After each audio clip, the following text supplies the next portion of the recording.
Okay, continuing here with part 2. So we want to find the slope.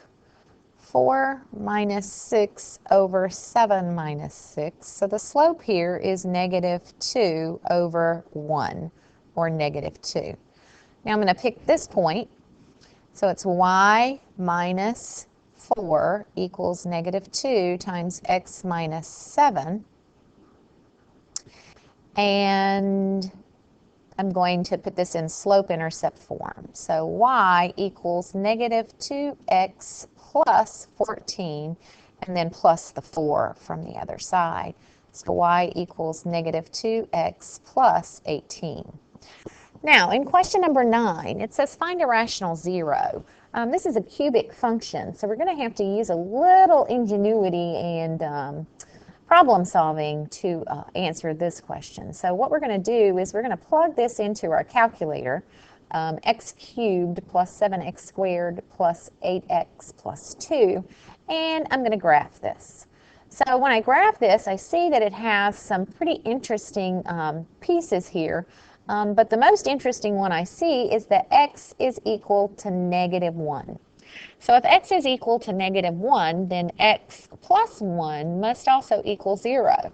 And what that means is that x plus 1 goes into this value, x cubed plus 7x squared plus 8x plus 2. And we're going to do long division. So what times x is x cubed? That would be x squared. X squared times x is x cubed, and x squared times 1 is x squared. So we're going to subtract both of these. So subtracting both of these, we get nothing. 7x squared minus x squared is 6x squared. Bring down the next term. Now you're going to ask yourself how many times x goes into 6x squared, so that's going to be 6x.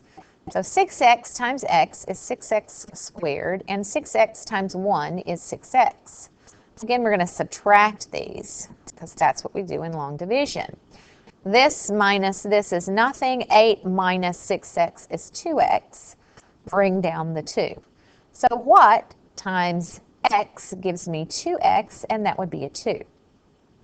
So 2 times x is 2x, and 2 times 1 is 2. And when I subtract both of these, I have no remainder. And that's how we know that this is a factor.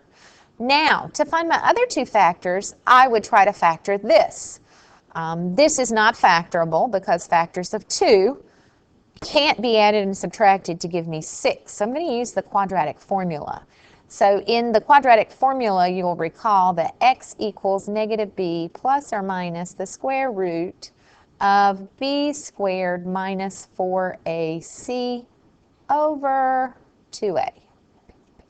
And in this problem, a is 1, b is 6, and c is 2. So negative 6 plus or minus the square root of 6 squared, 36, minus 4 times 1 times 2 over 2 times 1. So negative 6 plus or minus the square root of 36 minus 8, 36 minus 8, 36 minus 8 over 2. So we're going to have negative 6 plus or minus the square root of 28 over 2.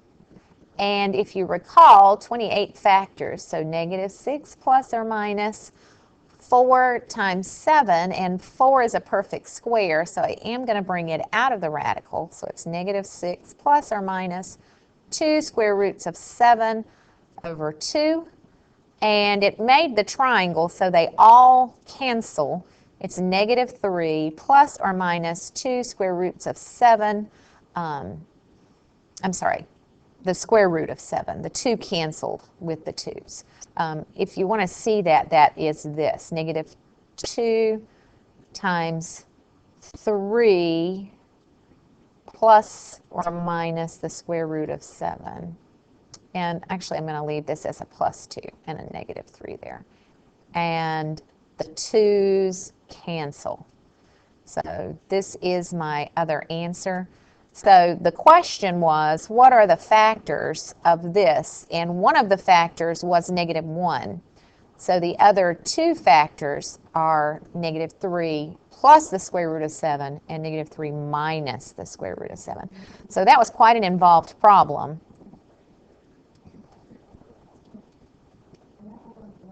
And those are our solutions to that one. So let's move on now to page 3.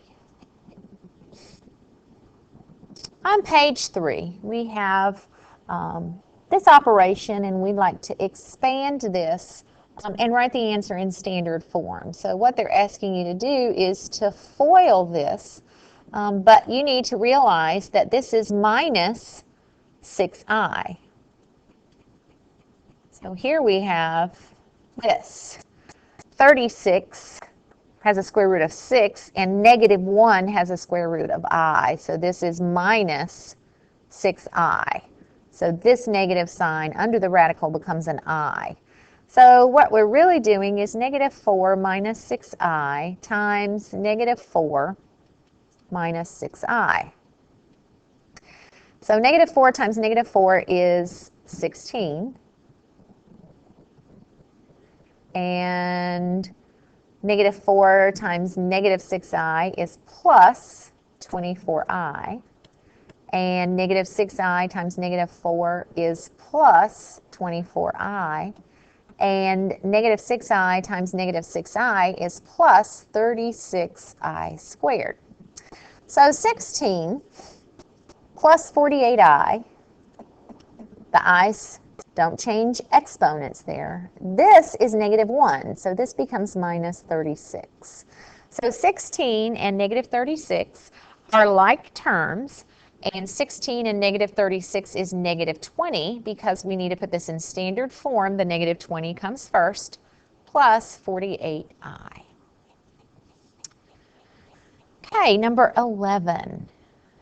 Evaluating this algebraic expression, x is equal to 7. So 8 times 7 plus 3 over 2 times 7 plus 2. Pretty easy stuff. 8 times 10 is 80, and 2 times 9 is 18. These are both even, so this is going to become 40 over 9. In question number 11,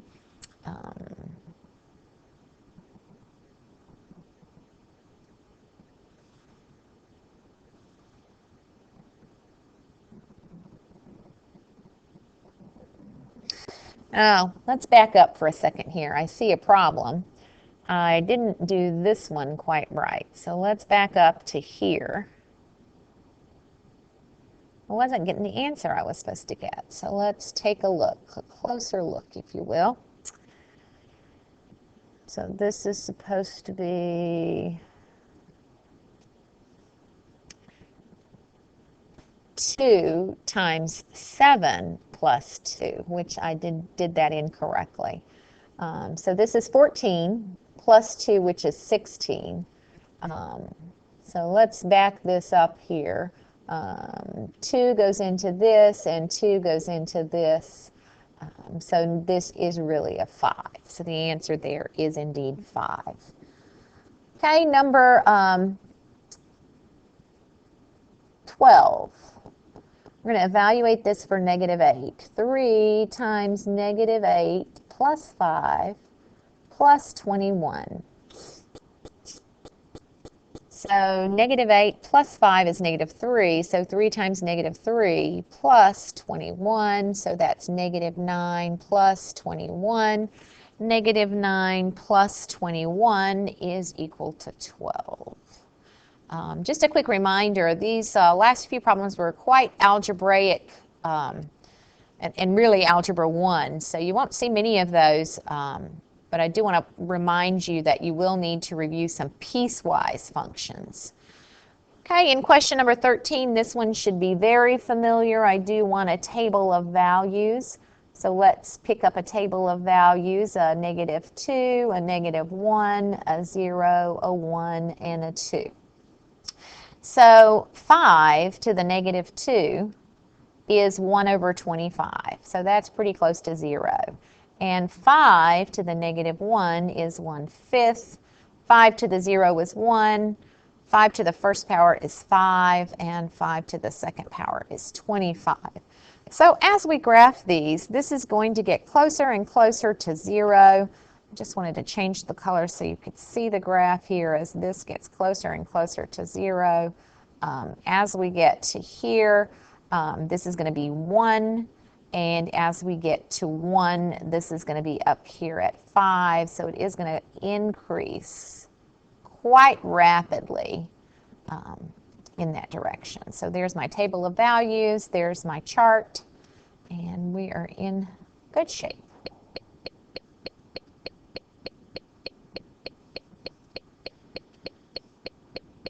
So we're at 11 minutes now. I'm going to go ahead and pause this one.